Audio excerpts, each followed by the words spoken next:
There was a poster on the wall which had a picture of two human heads, one male and one female, very close together.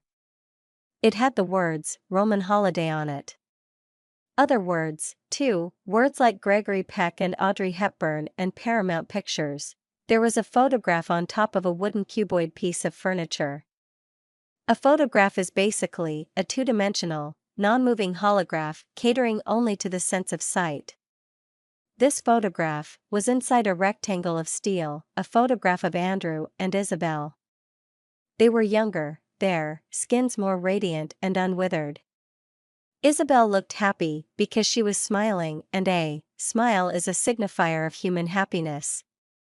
In the photograph, Andrew and Isabel were standing on grass. She was wearing a white dress. It seemed to be the dress to wear if you wanted to be happy. There was another photo. They were standing somewhere hot. Neither of them had dresses on. They were among giant, crumbling stone columns under a perfectly blue sky. An important building from a former human civilization. On Earth, incidentally, civilization is the result of a group of humans coming together and suppressing their instincts. The civilization, I guessed, was one that must have been neglected or destroyed. They were smiling, but this was a different kind of smile, and one which was confined to their mouths and not their eyes. They looked uncomfortable, though I attributed this to the heat on their thin skin. Then, there was a later photograph taken indoors somewhere. They had a child with them. Young, male. He had hair as dark as his mother, maybe darker, with paler skin. He was wearing an item of clothing which said, cowboy. Isabel was there in the room a lot of the time, either sleeping beside me or standing nearby watching. Mostly, I tried not to look at her. I didn't want to connect to her in any way. It would not serve my mission well if any kind of sympathy or even empathy towards her were to form. Admittedly, this was unlikely. A very otherness troubled me. She was so alien. But the universe was unlikely before it happened, and it had almost indisputably happened. Though I did brave her eyes for one question. When did you last see me? I mean before. Yesterday. At breakfast, and then you were at work. You came home at 11, in bed by past. Did I say anything to you? Did I tell you anything? You've said my name, but I pretended to be sleeping, and that was it, until I woke up and you were gone. I smiled. Relieved, I suppose. But back then I didn't quite understand why. The War and Money show. I watched the television she had brought in for me. She had struggled with it. It was heavy for her. I think she expected me to help her. It seemed so wrong, watching a biological life form putting herself through such effort. I was confused and wondered why she would do it for me. I attempted, out of sheer telekinetic curiosity, to lighten it for her with my mind. How was easier than I was expecting? She said, oh, I said, catching her gaze face on. Well, expectation is a funny thing. You still like to watch the news, don't you? Watch the news, that was a very good idea. The news might have something for me. Yes, I said. I like to watch the news. I watched it, and Isabel watched me, both equally troubled by what we saw. The news was full of human faces, but generally smaller ones, and often at a great distance away. Within my first hour of watching, I discovered 3 interesting details. 1. The term news on Earth generally meant news that directly affects humans. There was, quite literally, nothing about the antelope or the seahorse or the red-eared slider turtle or the other 9 million species on the planet. 2. The news was prioritized in a way I could not understand. For instance, there was nothing on new mathematical observations or still undiscovered polygons, but quite a bit about politics, which on this planet was essentially all about war and money. Indeed, war and money seem to be so popular on the news it should more accurately be described as the War and Money Show. I'd been told right. This was a planet characterized by violence and greed. A bomb had exploded in a country called Afghanistan. Elsewhere, people were worrying about the nuclear capability of North Korea. So-called stock markets were falling. This worried a lot of humans, who gazed up at screens full of numbers, studying them as if they displayed the only mathematics that mattered. Oh, and I waited for the stuff on the Riemann hypothesis, but nothing came. This was either because no one knew or no one cared. Both possibilities were in theory comforting, and yet I did not feel comforted. 3. Humans cared more about things if they were happening closer to them. South Korea worried about North Korea. People in London were worried chiefly about the cost of houses in London. It seemed people didn't mind someone being naked in a rainforest, as long as it was nowhere near their lawn. And they didn't care at all about what was happening beyond their solar system, and very little about what was happening inside it. Except with what was happening right here on Earth. Admittedly, not a great deal was happening in their solar system, which might have gone some way to explain where human arrogance came from. A lack of competition. Mostly, humans just wanted to know about what was going on within their country, preferably within that bit of the country which was their bit, the more local the better. Given this view, the absolutely ideal human news program would only concern what was going on inside the house, where the human watching it actually lived. The coverage could then be divided up and prioritized on the basis of the specific rooms within that house, with the lead story always being about the room where the television was, and typically concerning the most important fact that it was being watched by a human. But until a human follows the logic of news to this inevitable conclusion, the best they had was local news. So, in Cambridge, the most important thing on the news was the story about the human called Professor Andrew Martin, who was discovered walking unclothed around the grounds of the new court at Corpus Christi College, Cambridge University, during the early hours of that morning. The repeated coverage of this last detail also explained why the telephone had been ringing almost continuously since I had arrived, and while my wife had been talking about emails arriving into the computer all the time, I've been fielding them. She told me, "I've told them you aren't up to talking right now and that you were too ill." Oh.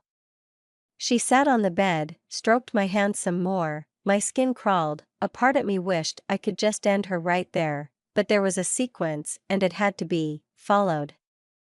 "Everyone's worried about you." "Who?" I said. "Well, your son for a start. Gulliver's got even worse since this. We only have one child." Her eyelids descended slowly, her face was a tableau of forced calm.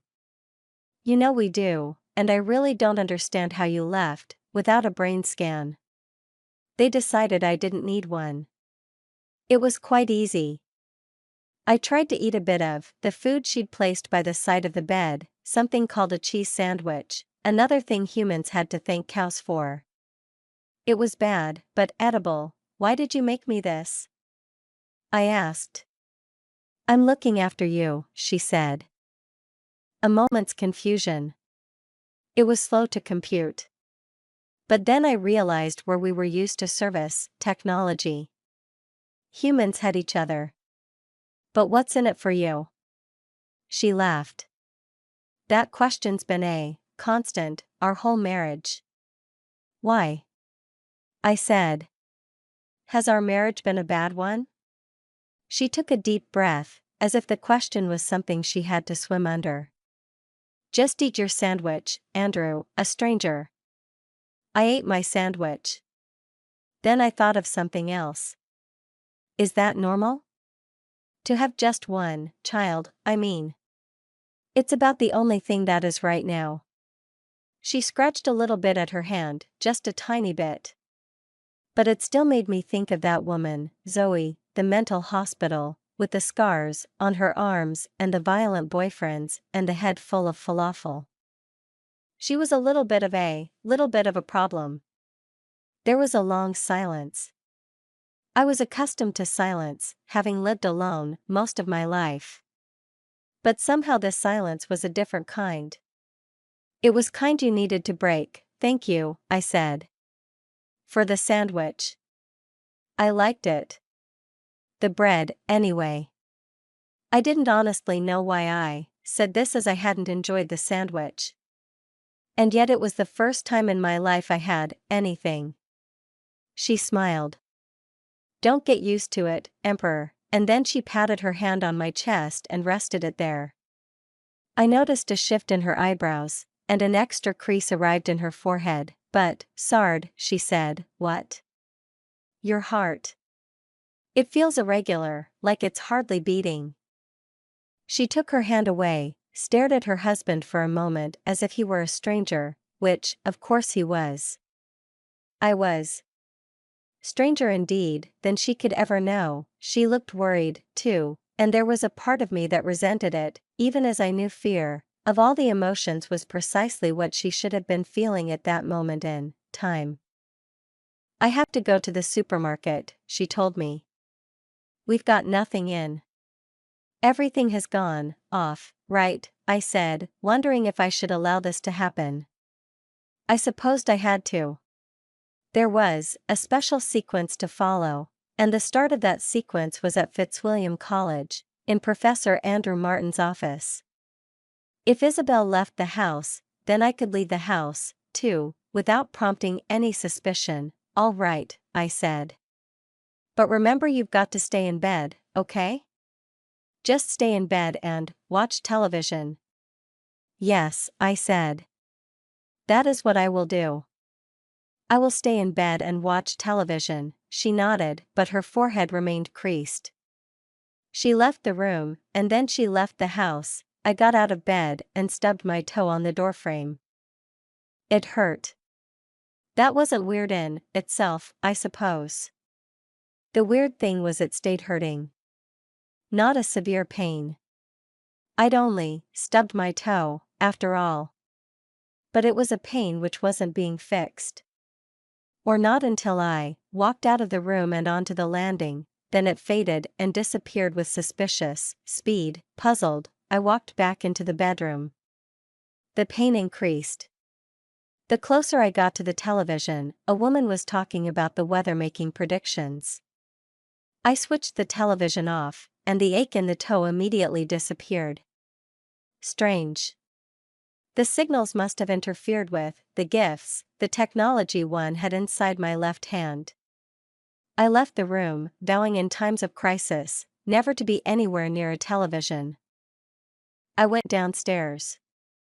There were lots of rooms here. In the kitchen there was a creature sleeping in a basket.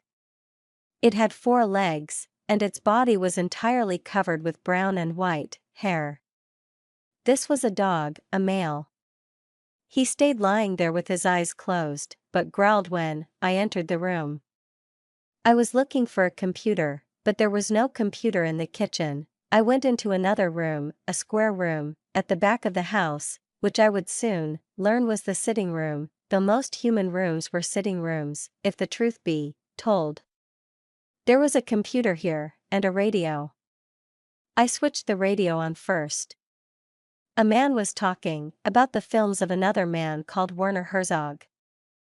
I punched the wall, and my fist hurt, but when I switched off the radio it stopped hurting.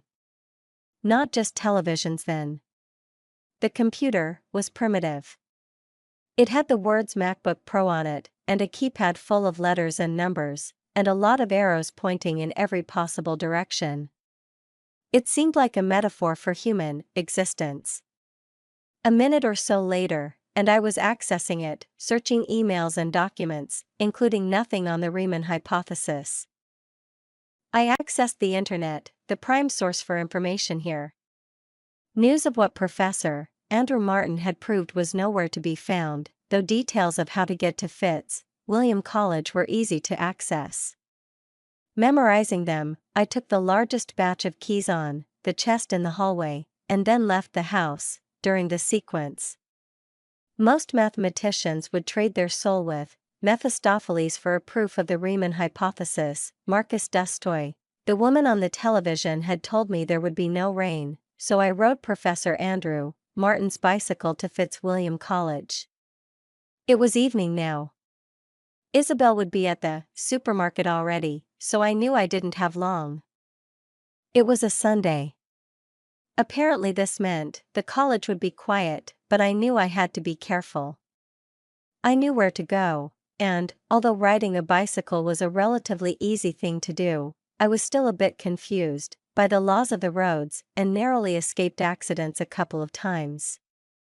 Eventually, I made it to a long, quiet, tree-lined street called Stories Way and the college itself. I leant my bike against a wall and walked towards the main entrance of this, the largest of the 3 buildings. This was a wide, relatively modern example of Earth's architecture, 3 stories high. As I was entering the building, I passed a woman with a bucket and a mop, cleaning the wooden floor. "Hello," she said. She seemed to recognize me, though it wasn't a recognition that made her happy. I smiled. I had discovered at the hospital that smiling was the appropriate first response on greeting someone. Saliva had little to do with it. "Hello. I'm a professor here." Professor Andrew Martin. I know this sounds terribly strange, but I have suffered a little accident. Nothing major, but enough to cause me some short-term memory loss. Anyway, the point is I am off work for a little while, but I really need something in the office. My office. Something of purely personal value. Is there any chance you know where my office is? She studied me for a couple of seconds. "I hope it wasn't anything serious," she said, though it didn't sound like the sincerest of hopes. No, it wasn't. I fell off my bike. Anyway, I'm sorry, but I am a little bit pressed for time. Upstairs, along the corridor. Second door on the left, thank you. I passed someone on the stairs. A gray-haired woman, astute-looking by human standards, with glasses hanging around her neck. "Andrew," she said, "my goodness, how are you? And what are you doing? I heard you were unwell." I studied her closely. I wondered how much she knew. Yes, I had a little bump on the head. But I am all right now. Honestly, don't worry, I've been checked out and I should be fine, as right as the rain. "Oh," she said, unconvinced. I see. And then I asked with a slight and inexplicable dread, an essential question. "When did you last see me? I haven't seen you all week." "Must have been a week ago Thursday. And we've had no other contact since then." "Phone calls, emails, any other?" "No. No, why would there have been?" "You've got me intrigued." "Oh, it's nothing, it's just this bump on my head. I'm all over the place, dear, that's terrible." "Are you sure you should be here? Shouldn't you be at home in bed?" "Yes, probably I should. After this I'm going home." "Good. Well, I hope you feel better soon." "Oh, thank you. Bye." She continued downstairs, not realizing she had just saved her own life. I had a key, so I used it. There was no point in doing anything overtly suspicious, in case anyone else should have seen me. And then I was inside my office. I didn't know what I'd been expecting. That was a problem now, expectation. There were no reference points. Everything was new. The immediate archetype of how things were, at least here. So, an office. A static chair behind a static desk. A window, with the blinds down. Books filling nearly 3 of the walls. There was a brown-leaved pot plant on the windowsill, smaller and thirstier than the one I'd seen at the hospital. On the desk there were photos and frames amidst a chaos of papers and unfathomable stationery. And there in the center of it all was the computer. I didn't have long, so I sat down and switched it on. This one seemed only fractionally more advanced than the one I'd used back at the house, Earth computers were still very much at the prescient phase of their evolution. Just sitting there and letting you reach in and grab whatever you wanted without even the slightest complaint. I quickly found what I was looking for, a document called Zeta. I opened it up and saw, it was 26 pages of mathematical symbols, all most of it was. At the beginning there was a little introduction written in words which said, Proof of the Riemann hypothesis. As you will know, the proof of the Riemann hypothesis is the most important unsolved problem in mathematics. To solve it would revolutionize applications of mathematical analysis in a myriad of unknowable ways that would transform our lives and those of future generations. Indeed, it is mathematics itself which is the bedrock of civilization. At first evidenced by architectural achievements, such as the Egyptian pyramids, and by astronomical observations essential to architecture. Since then our mathematical understanding is advanced, but never at a constant rate. Like evolution itself, there have been rapid advances and crippling setbacks along the way. If the Library of Alexandria had never been burned to the ground, it is possible to imagine that we would have built upon the achievements of the ancient Greeks to greater and earlier effect, and therefore it could have been in the time of a Cardano or a Newton or a Pascal that we first put a man on the moon, and we can only wonder where we would be, and at the planets we would have terraformed and colonized by the 21st century, which medical advances we would have made, maybe if there had been no dark ages, no switching off of the light, we would have found a way never to grow old, to never die. People joke in our field about Pythagoras and his religious cult based on perfect geometry and other abstract mathematical forms, but if we are going to have religion at all, then a religion of mathematics seems ideal, because if God exists, then what is he but a mathematician? And so today we may be able to say we have risen a little closer towards our deity.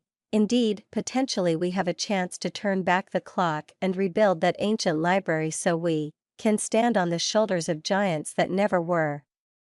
The document carried on in this excited way for a bit longer. I learned a little bit more about Bernhard Riemann, a painfully shy 19th century German child prodigy, who displayed exceptional skill with numbers from an early age, before succumbing to a mathematical career and a series of nervous breakdowns which plagued his adulthood. I would later discover this was one of the key problems humans had with numerical understanding. Their nervous systems simply weren't up to it. Primes quite literally sent people insane, particularly as so many puzzles remained.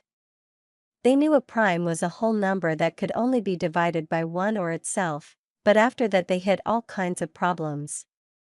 For instance, they knew that the total of all primes was precisely the same as the total of all numbers, as both were infinite.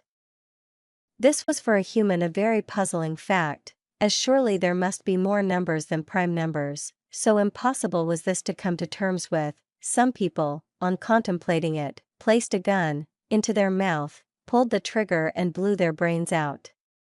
Humans also understood that primes were very much like the Earth's air. The higher you went, the fewer of them there were. For instance, there were 25 primes below 100, but only 21 between 100 and 200, and only 16 between 1000 and 1100. However, unlike with the Earth's air, it didn't matter how high you went with prime numbers, as there were always some around. For instance, 2,097,593 was a prime, and there were millions between 8 and say 4 and 200, and 13, 314, and 13, 13, and 13 and 32, octillion, 895, 6 trillion, and 1327 quintillion, 932 quadrillion, 419 trillion, 174,600,193. So, the atmosphere of prime numbers covered the numerical universe. However, people had struggled to explain the apparently random pattern of primes. They thinned out, but not in any way that humans could fathom. This frustrated the humans very much. They knew that if they could solve this, they could advance in all kinds of ways, because prime numbers were the heart of mathematics, and mathematics was the heart of knowledge, humans understood other things. Atoms, for instance. They had a machine called a spectrometer, which allowed them to see the atoms a molecule was made from. But they didn't understand primes the way they understood atoms, sensing that they would do so only if they could work out why prime numbers were spread out the way they were. And then, in 1859, at the Berlin Academy, the increasingly ill Bernhard Riemann announced what would become the most studied and celebrated hypothesis in all mathematics. It stated that there was a pattern, or at least there was one for the first 100,000 or so primes. And it was beautiful and clean, and it involved something called a zeta function. A kind of mental machine, in itself, a complex-looking curve that was useful for investigating properties of primes. You put numbers into it, and they would form an order that no one had noticed before, a pattern. The distribution of prime numbers was not random. There were gasps when Riemann, mid-panic attack, announced this to his smartly dressed and bearded peers. They truly believed the end was in sight, and that in their lifetimes there would be a proof that worked for all prime numbers. But Riemann had only located the lock. He hadn't actually found the key, and shortly afterwards he died of tuberculosis, and as time went on, the quest became more desperate. Other mathematical riddles were solved in due course, things like Fermat's last theorem and the Poincaré conjecture, which left proof of the long-buried German's hypothesis as the last and largest problem to solve. The one that would be the equivalent of seeing atoms and molecules, or identifying the chemical elements of the periodic table, the one that would ultimately give humans supercomputers. Explanations of quantum physics and interstellar transportation. After getting to grips with all this, I then trawled through all the pages full of numbers, graphs, and mathematical symbols. This was another language for me to learn, but it was an easier and more truthful one than the one I had learnt with the help of Cosmopolitan, and by the end of it, after a few moments of sheer terror, I was in quite a state. After that very last and conclusive omega, I was left in no doubt that the proof had been found, and the key had turned that all-important lock. So, without so much as a second's thought, I deleted the document, feeling a small rush of pride as I did so. There, I told myself, you may have just managed to save the universe. But of course, things are never that simple, not even on Earth. The distribution of prime numbers. I looked at Andrew Martin's emails, specifically the very last one in his sent folder. It had the subject heading 153 years later, and it had a little red exclamation mark beside it. The message itself was a simple one. I have proved the Riemann hypothesis. Haven't I? Need to tell you first. Please, Daniel, cast your eyes over this. Oh, and needless to say, this is for those eyes only at the moment, until it goes public. What do you reckon? Humans will never be the same again. Biggest news anywhere since 1905? See, attachment. The attachment was the document I had deleted elsewhere and had just been reading, so I didn't waste much time on that. Instead, I looked at the recipient, daniel.russelltcambridge.ac.uk. Daniel Russell, I swiftly discovered, was the Luck Asian professor of mathematics at Cambridge University. He was 63 years old. He had written 14 books, most of which had been international bestsellers. The internet told me he had taught at every English-language university, with an intimidating enough reputation, Cambridge, where he was now, Oxford, Harvard, Princeton, and Yale, among others, and had received numerous awards and titles. He had worked on quite a few academic papers with Andrew Martin, but as far as I could tell from my brief research, they were colleagues more than friends. I looked at the time. In about 20 minutes my wife would be coming home and wondering where I was. The less suspicion there was at this stage, the better. There was a sequence of doing things after all. I had to follow the sequence. And the first part of the sequence needed to be done right now, so I trashed the email in the attachment. Then, to be on the safe side, I quickly designed a virus, yes, with the help of primes, which would ensure that nothing could be accessed intact from this computer again. Before I left, I checked the papers on the desk. There was nothing there to be worried about, insignificant letters, timetables, blank pages, but then, on one of them a telephone number, 0786-554-2187. I put it in my pocket, noticed as I did so, one of the photographs on the desk. Isabel, Andrew, and the boy I assumed to be Gulliver. He had dark hair, and was the only one of the three who wasn't smiling. He had wide eyes peeping out from below a dark fringe of hair. He carried the ugliness of his species, better than most. At least he wasn't looking happy about what he was, and that was something. The minute had gone by. It was time to go. We are pleased with your progress, but now, the real work must begin. Yes. Deleting documents from computers is not the same as deleting lives, even human lives. I understand that. A prime number is strong. It does not depend on others. It is pure and complete and never weakens. You must be like a prime. You must not weaken. You must distance yourself. And you must not change after interaction. You must be indivisible. Yes. I will be. Good. Now, continue, Glory. Isabel was still not back on my return to the house, so I did a little more research. She was not a mathematician. She was a historian.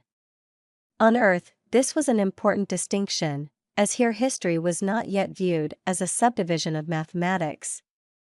Which of course it was. I also discovered that Isabel, like her husband, was considered to be very clever by the standards of her species. I knew this because one of the books on the shelf in the bedroom was The Dark Ages, the one I had seen in the bookshop window, and now I could see it had a quote from a publication called the New York Times which read, "Very clever." The book was 1,253 pages long. A door opened downstairs. I heard the soft sound of metal keys being rested on a wooden chest. She came up to see me. That was the first thing she did. "How are you?" she asked. "I've been looking at your book about the Dark Ages." She laughed. "What are you laughing at?" "Oh, it's that or cry." "Listen," I said. "Do you know where Daniel Russell lives?" "Of course I do. Whip into his house for dinner." "Where does he live?" "In Babraham." "He's got a whopping place." "Can you seriously not remember? It's like not remembering a visit to Nero's palace." "Yes, I can. I can. It's just that, there are things which are still a bit hazy." "I think it's the pills." That was a blank, so that's why I asked. "That's all." "So I'm good friends with him." "No, you hate him. You can't stand him." Though deep hostility is your default setting with other academics, these days. Ari accepted. "Ari." She sighed. "Your best friend, oh, Ari." "Yes, of course." "Ari." My ears are a bit blocked. "I didn't hear you properly, but with Daniel," she said, speaking a little louder, "if I dare say it, the hatred is just the manifestation of an inferiority complex on your part. But superficially you get on with him.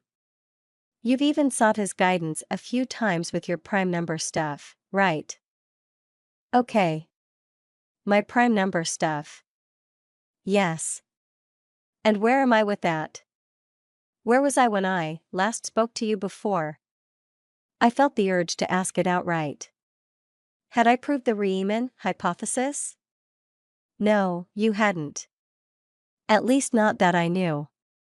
But you should probably check, that out because if you have, we'll be £1,000,000 richer. What? Dollars, actually, isn't it? The Millennium Prize, or whatever it is, proof of the Riemann hypothesis is the largest remaining puzzle that hasn't been solved.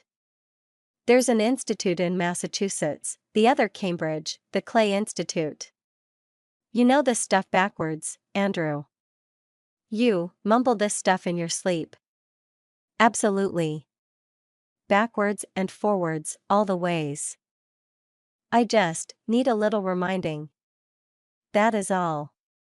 Well, it's a very wealthy institute.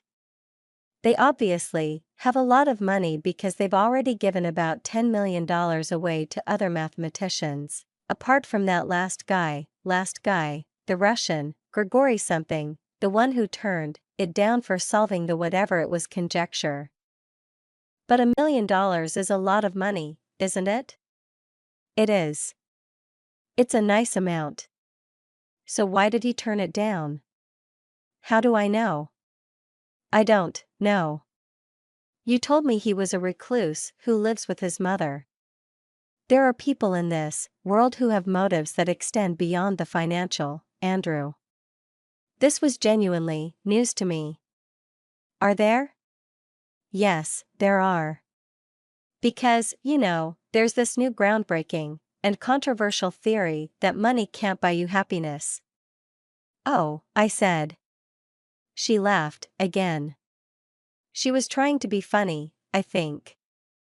So I laughed, too. So no one has solved the Riemann hypothesis. What? Since yesterday? Since, well, ever. No. No one has solved it. There was a false alarm a few years back. Someone from France. But no, the money is still there. So that is why this is what motivates me. Money. She was now arranging socks on the bed in pairs. It was a terrible system she had developed. Not just that, she went on. Glory is what motivates you. Ego. You want your name everywhere. Andrew Martin, Andrew Martin, Andrew Martin. You want to be on every Wikipedia page going. You want to be an Einstein. The trouble is, Andrew, you're still 2 years old. This confused me. I am. How is that possible? Your mother never gave you the love you needed. You will forever be sucking at a nipple that offers no milk. You want the world to know you. You want to be a great man. She said this in quite a cool tone. I wondered if this was how people always talked to each other, or if it was just unique to spouses. I heard a key enter a lock. Isabel looked at me with wide, astonished eyes. Gulliver. Dark matter. Gulliver's room was, at the top of the house, the attic, the last stop before the thermosphere.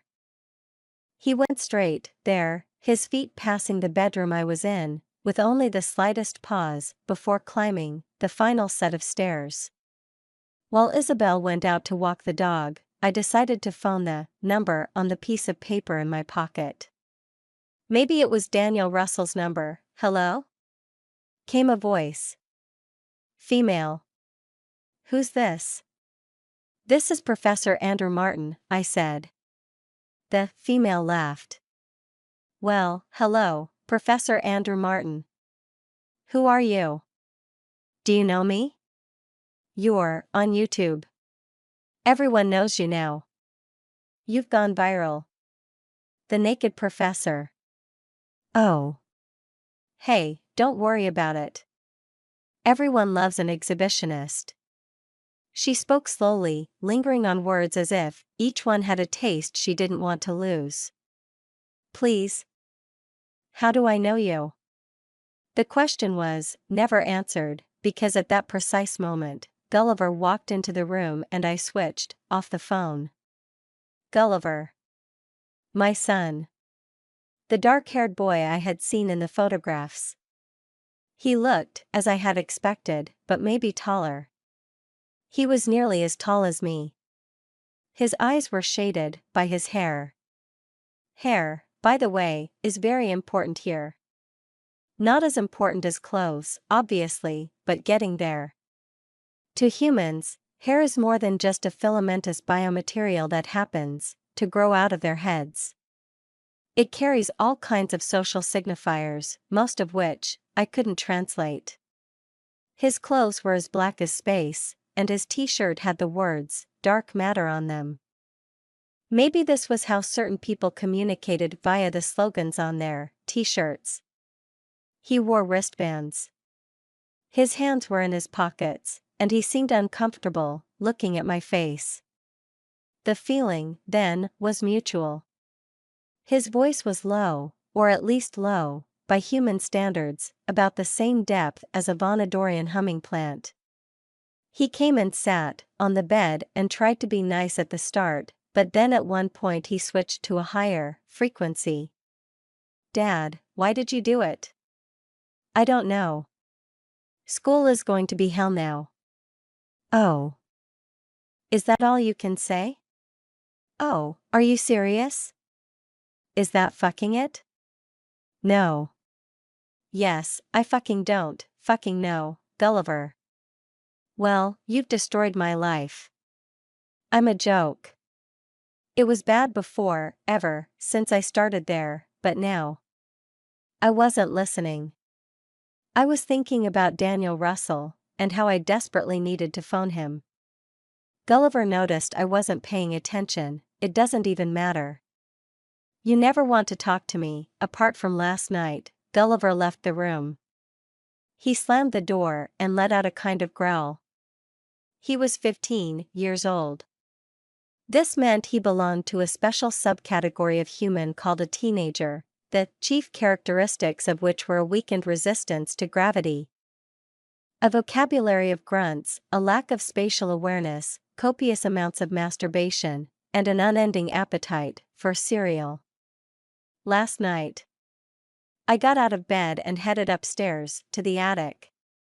I knocked on his door. There was no reply, but I opened it anyway. Inside, the environment was one of prevailing dark. There were posters for musicians. Thermostat, Skrillex, The Fetid, Mother Night, and the Dark Matter his t-shirt referenced.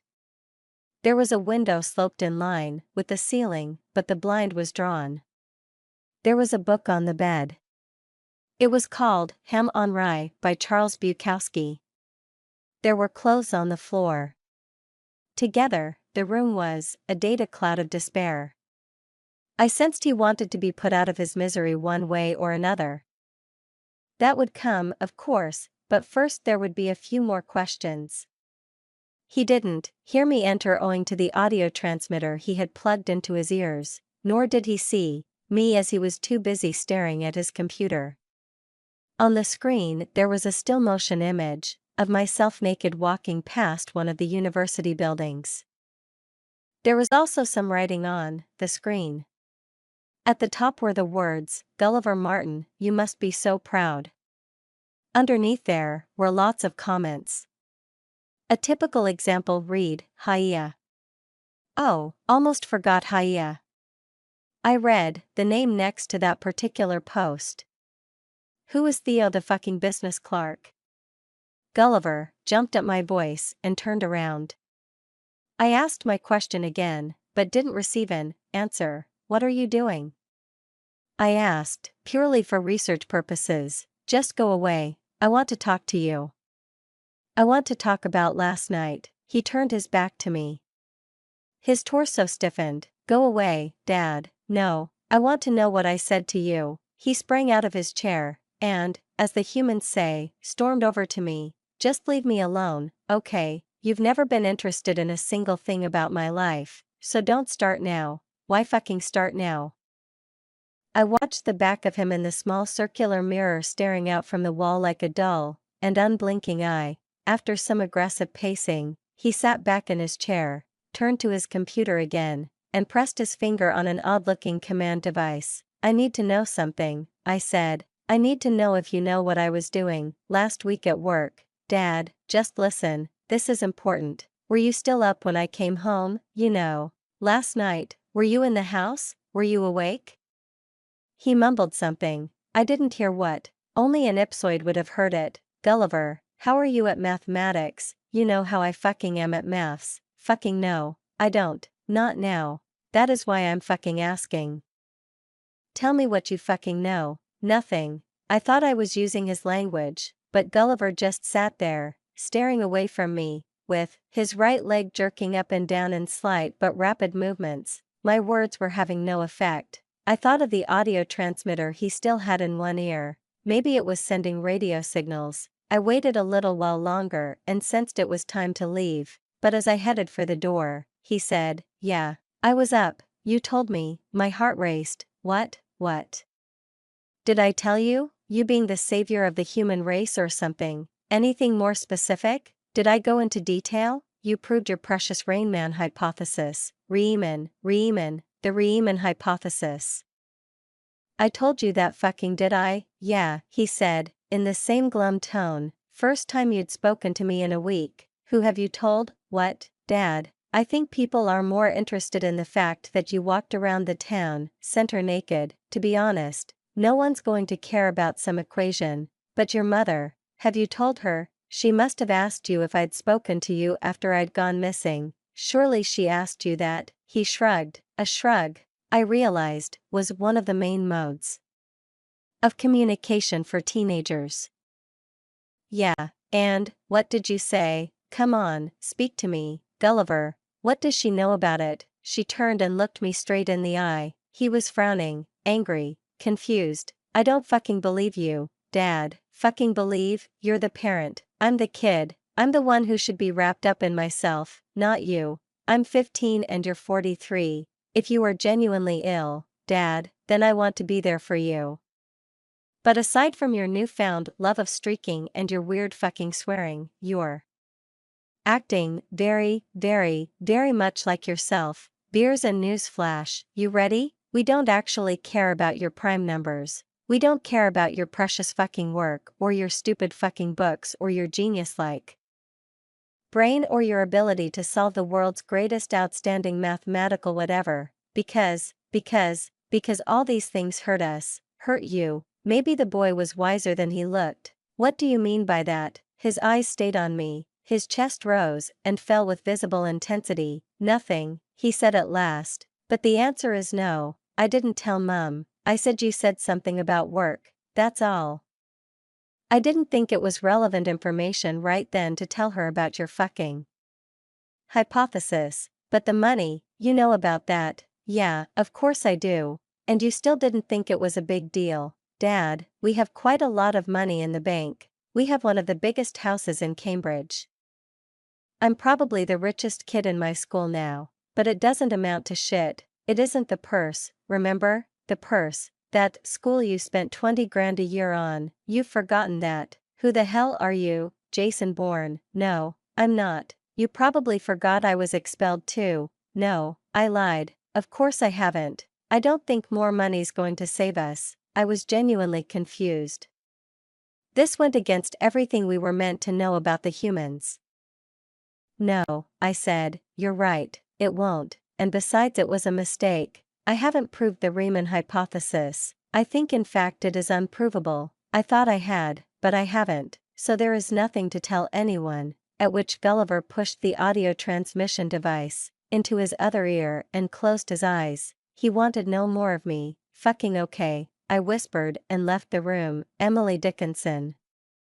I went downstairs and found an address book. Inside were addresses and telephone numbers for people, listed alphabetically. I found the telephone number I was looking for. A woman told me Daniel Russell was out, but would be back in around an hour. He would phone me back. Meanwhile, I perused some more history books, and learned things as I read between the lines. As well as religion, human history is full of depressing things like colonization, disease, racism, sexism, homophobia, class, snobbery, environmental destruction, slavery, totalitarianism, military dictatorships, inventions of things which they have no idea how to handle, the atomic bomb, the internet, The semicolon, the victimization of clever people, the worshipping of idiotic people, boredom, despair.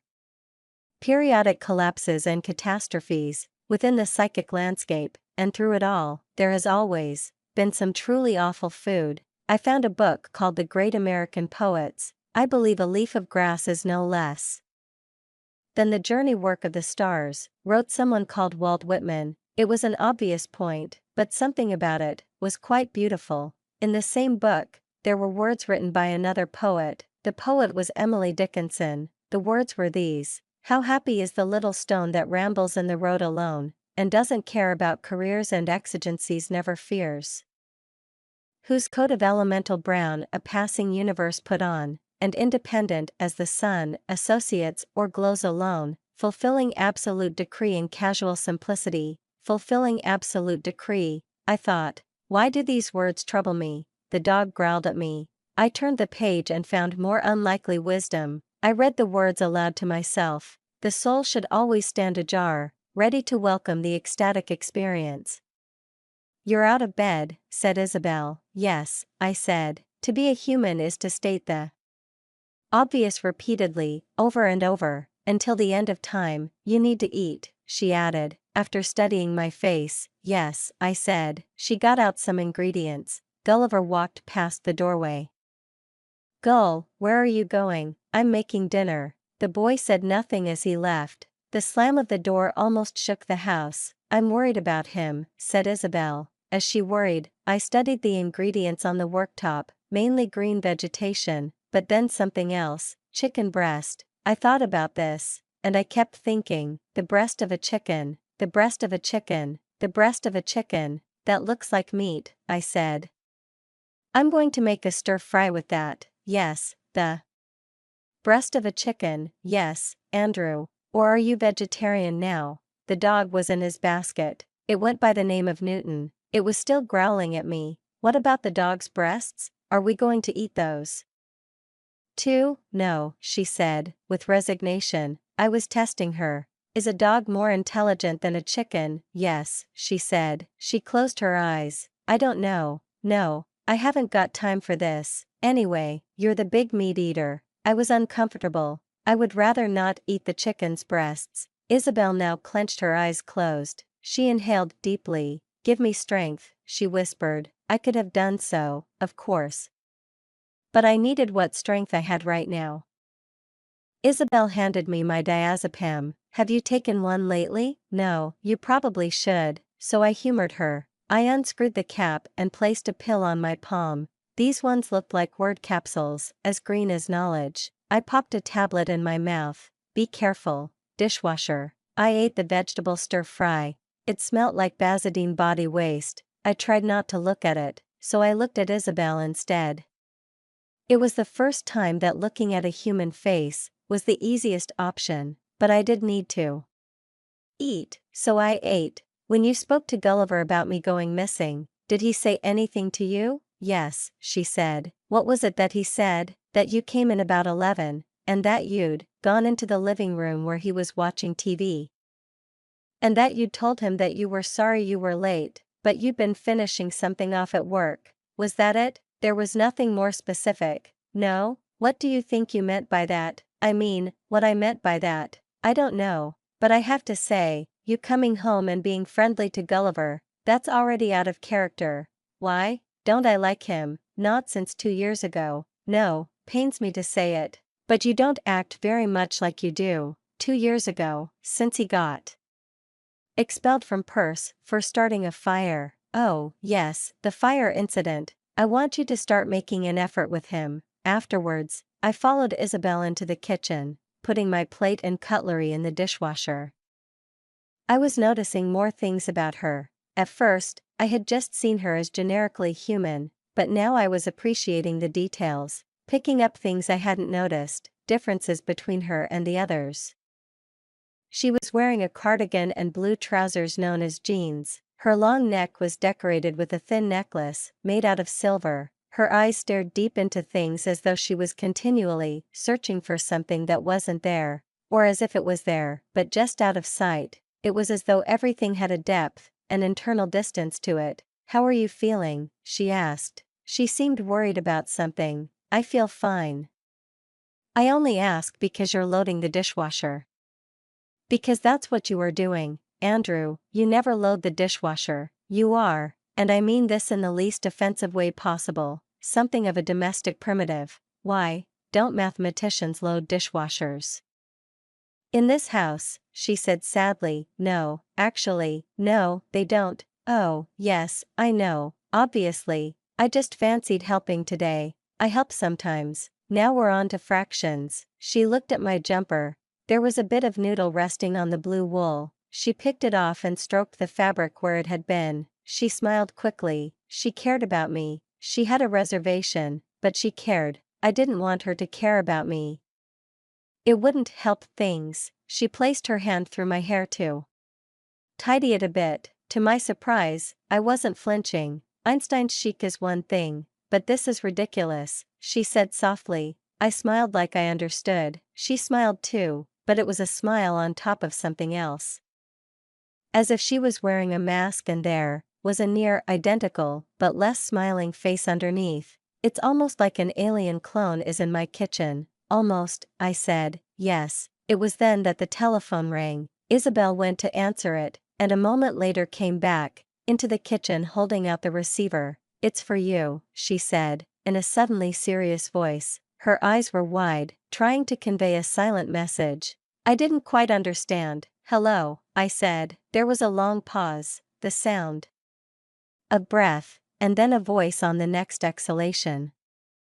A man talking slowly and carefully. Andrew, is that you? Yes. Who's this? It's Daniel. Daniel Russell. My heart tripped. I realized this was it, the moment things had to change. Oh, hello, Daniel. How are you? I hear you might be unwell. Oh, I'm fine, really. It was just a little bit of mental exhaustion. My mind had run its own marathon and it struggled. My brain is made for sprints. It doesn't have the stamina for long-distance running, but don't worry, honestly, I am back where I was. It wasn't anything too serious, nothing that the right medication couldn't suppress anyway. Well, that is good to hear. I was worried about you. Anyway, I was hoping to talk to you about that remarkable email you sent me. Yes, I said, but let's not do this over the phone, let's chat face to face. It would be good to see you. Isabel frowned. What a good idea. Should I come to you? No, I said, with a degree of firmness. No, I'll come to you. We are waiting. A large house. Isabel had offered to drive me and had tried to insist on it, saying I wasn't ready to leave the house. Of course, I had already left the house to go to Fitzwilliam College, but she hadn't known about that. I said I felt like some exercise, and Daniel needed to speak to me quite urgently about something, possibly some kind of job offer. I told her I'd have my phone on me and that she knew where I was. And so eventually I was able to take the address from Isabel's notebook, leave the house, and head to Babraham, to a large house, the largest I'd seen. Daniel Russell's wife answered the door. She was a very tall, broad-shouldered woman, with quite long gray hair and aged skin. Oh, Andrew, she held out her arms wide. I replicated the gesture, and she kissed me on the cheek. She smelt of soap and spices. It was clear she knew me. She couldn't stop saying my name. Andrew, Andrew, how are you? She asked me. I heard about your little misadventure. Well, I'm all right. It was an episode, but I'm over it. The story continues. She studied me a little more, and then opened the door wide. She beckoned me inside, smiling broadly. I stepped into the hallway. Do you know why I'm here? To see him upstairs, she said, pointing to the ceiling. Yes, but do you know why I am here to see him? She was puzzled by my manner, but she tried her best to hide it beneath the kind of energetic and chaotic politeness. No, Andrew, she said quickly. As a matter of fact, it didn't say. I nodded. I noticed a large ceramic vase on the floor. It had a yellow pattern of flowers on it, and I wondered why people bothered with such empty vessels. What was their significance? Maybe I would never know.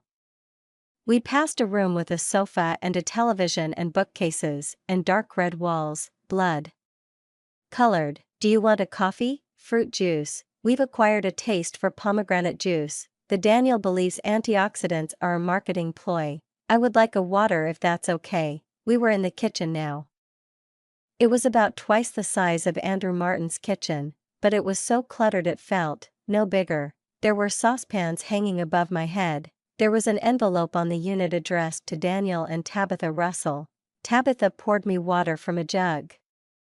I'd offer you a slice of lemon, but I think we're out. There's one in the bowl, but it must be blue by now. The cleaners never sought the fruit out, they won't touch it, and Daniel won't eat fruit, even though the doctor has told him he's got to. But then the doctor has told him to relax and slow down, too, and he doesn't do that either. Oh, why? She looked baffled. His heart attack, you remember that? You aren't the only frazzled mathematician in the world. Oh, I said, how is he? Well, he's on beta blockers. I'm trying to get him on muesli and skimmed milk and to take it easier. His heart, I said, thinking aloud, yes, his heart, that is one of the reasons I came, in fact. She handed me a glass and I took a sip. As I did so, I thought of the startling capacity for belief inherent in this species. Even before I had fully discovered the concepts of astrology, homeopathy, organized religion, and probiotic yogurts, I was able to work out that what humans may have lacked in physical attractiveness they made up for in gullibility. You could tell them anything in a convincing enough voice and they would believe it, anything of course, except the truth. Where is he? In his study, upstairs. His study, you know where that is, don't you? Of course, I know where that is. Daniel Russell, of course, I had been lying. I had no idea where Daniel Russell's study was. And this was a very big house, but as I was walking along the first floor landing, I heard a voice, the same dry voice I had heard on the phone. Is that the savior of mankind? I followed the voice all the way to the third doorway on the left, which was half open. I could see framed pieces of paper lining a wall. I pushed open the door and saw a bald man with a sharp, angular face, and a small, in human terms, mouth. He was smartly dressed. He was wearing a red bow tie and a checked shirt. He used to see you're wearing clothes, he said, suppressing a sly smile. Our neighbors are people of delicate sensibilities. Yes, I am wearing the right amount of clothes. Don't worry about that. He nodded and kept nodding as he leant back in his chair and scratched his chin. A computer screen glowed behind him, full of Andrew Martin's curves and formulas. I could smell coffee. I noticed an empty cup, 2 of them. In fact, I have looked at it, and I have looked at it again. This must have taken you to the edge. I can see that. This is something. You must have been burning yourself with this, Andrew. I've been burning just reading through it. I worked very hard, I said. I was lost in it. But that happens, doesn't it, with numbers? He listened with concern. Did they prescribe anything? He asked. Diazepam. Do you feel it's working? I do. I feel it is working. Everything feels a little bit alien, I would say. It had otherworldly, as if the atmosphere is slightly different, and the gravity has slightly less pull. And even something as familiar as an empty coffee cup has a terrible difference to it, you know. From my perspective, even you seem quite hideous to me, almost terrifying. Daniel Russell laughed. It wasn't a happy laugh. Well, there's always been a free song between us.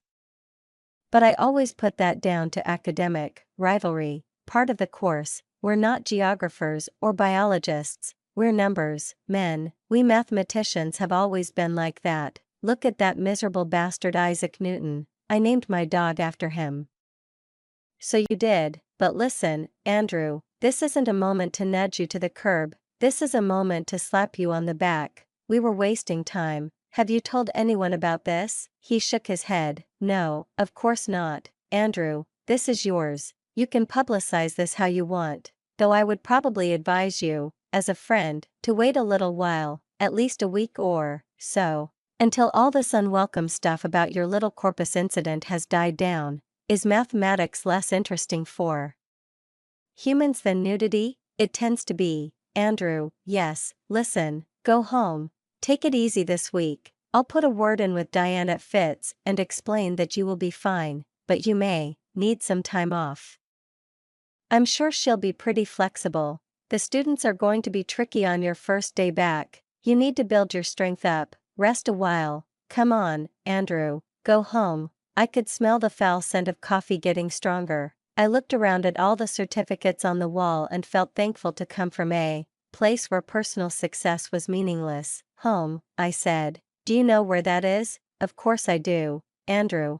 What are you talking about? Actually, I'm not called Andrew. Another nervous chuckle. Is Andrew Martin your stage name? If it is, I could have thought of better. I don't have a name. Names are a symptom of a species which values the individual self above the collective. Good. This was the first time he stood up out of his chair. He was a tall man, taller than me. This would be amusing, Andrew, if you weren't a friend. I really think you might need to get proper medical help for this. Listen, I know a very good psychiatrist who Andrew Martin is someone else. He was taken. After he proved what he proved, we were left with no choice. What are you talking about? Just have an objective ear, Andrew. You are sounding out of your mind. I think you ought to go home. I'll drive you back. I think it would be safer. Come on, let's go. I'll take you home.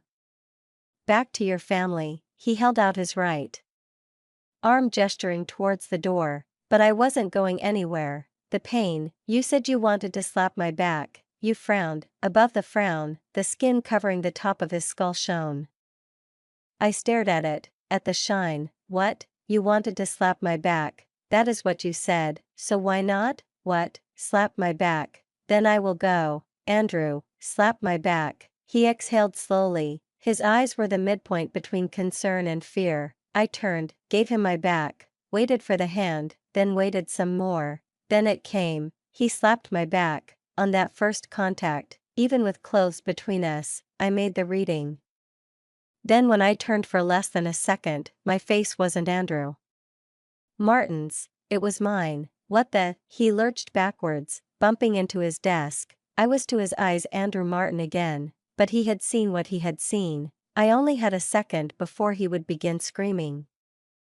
So I paralyzed his jaw. Somewhere way below the panic of his bulging eyes, there was a question. How did he do that? To finish the job properly, I would need another contact. My left hand on his shoulder was sufficient. Then the pain began. The pain I had summoned. He held his arm. His face became violet, the color of home. I had pain too, head pain, and fatigue.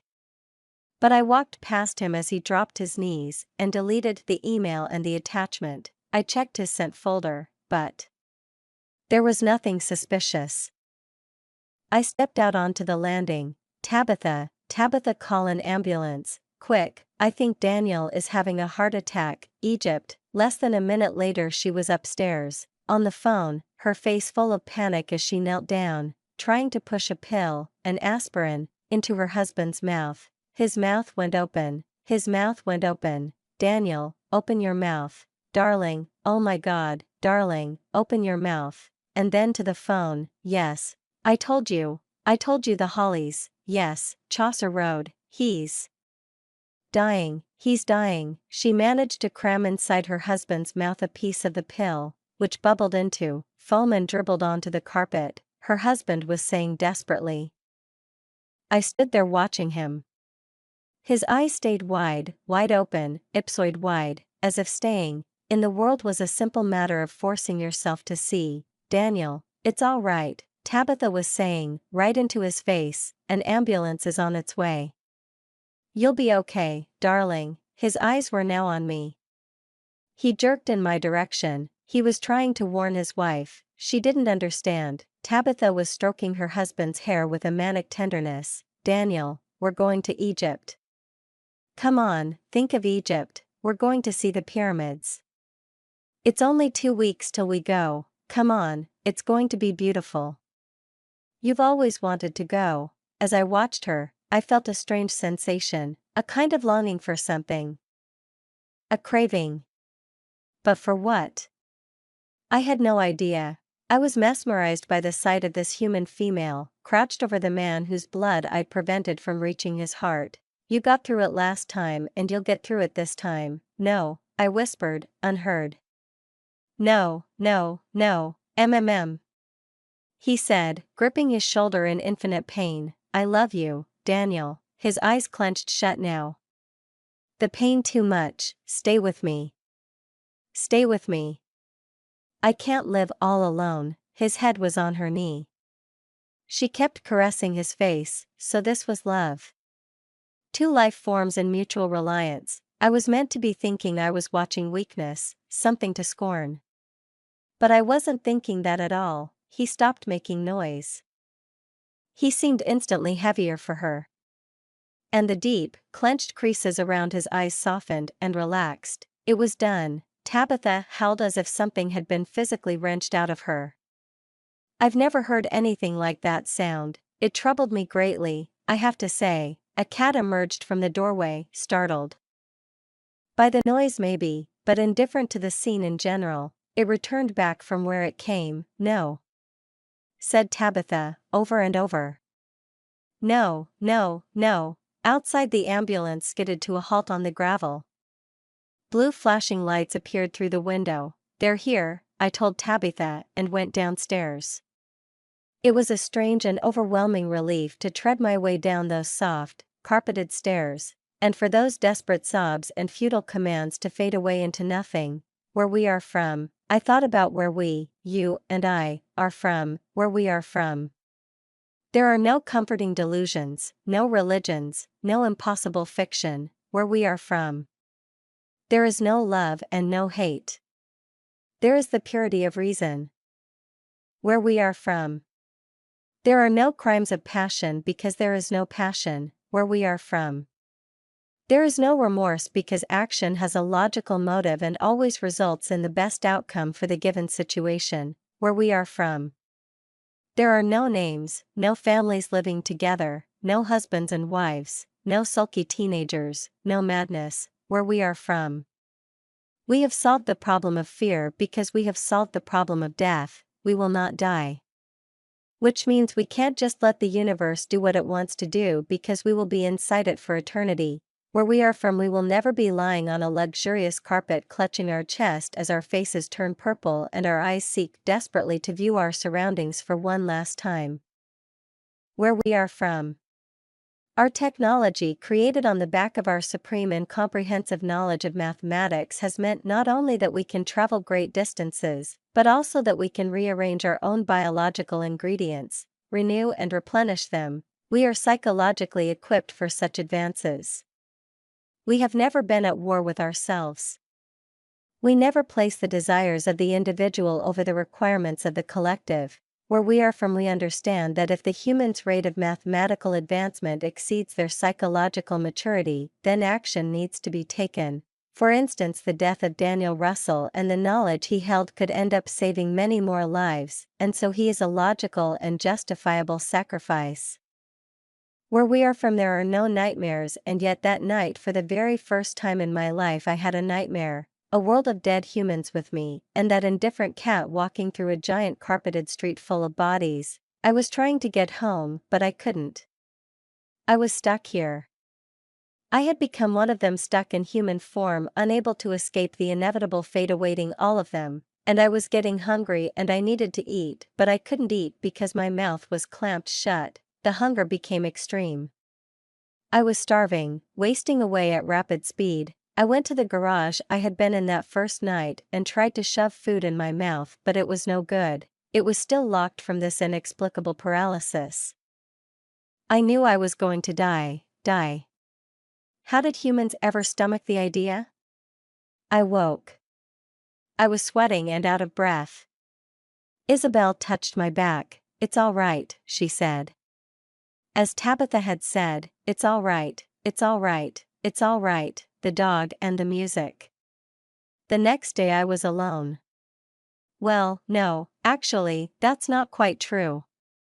I wasn't alone. There was the dog, Newton. The dog named after a human who had come up with the ideas of gravity and inertia.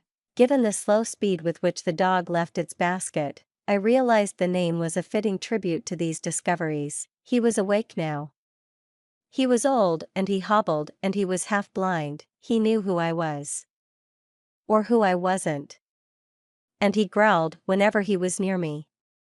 I didn't quite understand his language just yet, but I sensed he was displeased.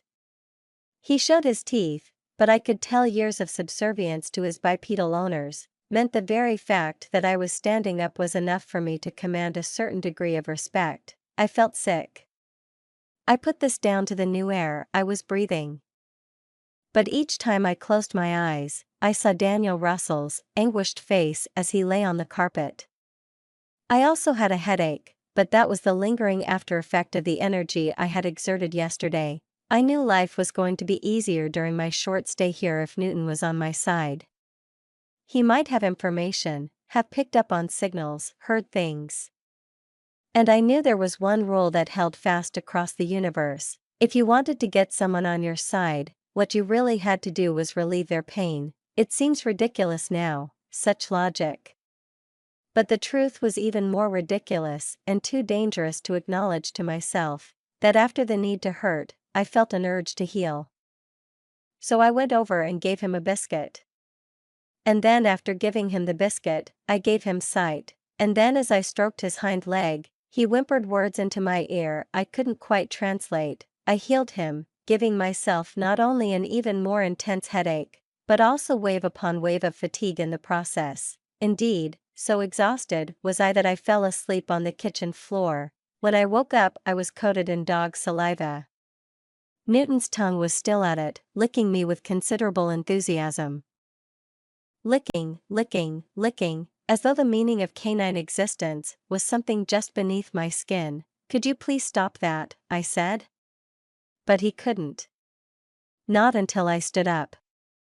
He was physically incapable of stopping, and even once I'd stood up, he'd tried to stand up with me and on me as if he wanted to be upright too.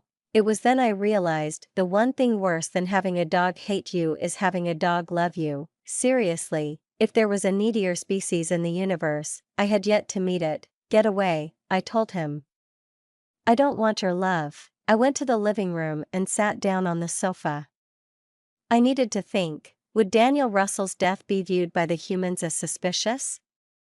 A man on heart medications are coming to a second and this time fatal heart attack. I had no poison and no weapon they would ever be able to identify. The dog sat down next to me, placed his head on my lap, then lifted his head off my lap, and then on again, as if deciding whether or not to put his head on my lap was the biggest decision he had ever faced. We spent hours together that day, me and the dog. At first I was annoyed that he wouldn't leave me alone, as what I needed to do was to focus and work out when I was going to act next. To work out how much more information I needed to acquire before doing what would have to be my final acts here, eliminating Andrew Martin's wife and child. I shouted at the dog again to leave me alone, and he did so. But when I stood in the living room with nothing but my thoughts and plans, I realized I felt a terrible loneliness, and so called him back, and he came and seemed happy to be wanted again. I put something on that interested me. It was called The Planets, by Gustav Holst. It was a piece of music all about the human's puny solar system, so it was surprising to hear it had quite an epic feel. Another confusing thing was that it was divided into 7 movements, each named after astrological characters. For instance, Mars was the bringer of war, Jupiter was the bringer of jollity, and Saturn was the bringer of old age. This primitivism struck me as funny. And so was the idea that the music had anything whatsoever to do with those dead planets, but it seemed to soothe Newton a little bit, and I must admit, 1 or 2 parts of it had some kind of effect on me, a kind of electrochemical effect. Listening to music, I realized, was simply the pleasure of counting without realizing you were counting.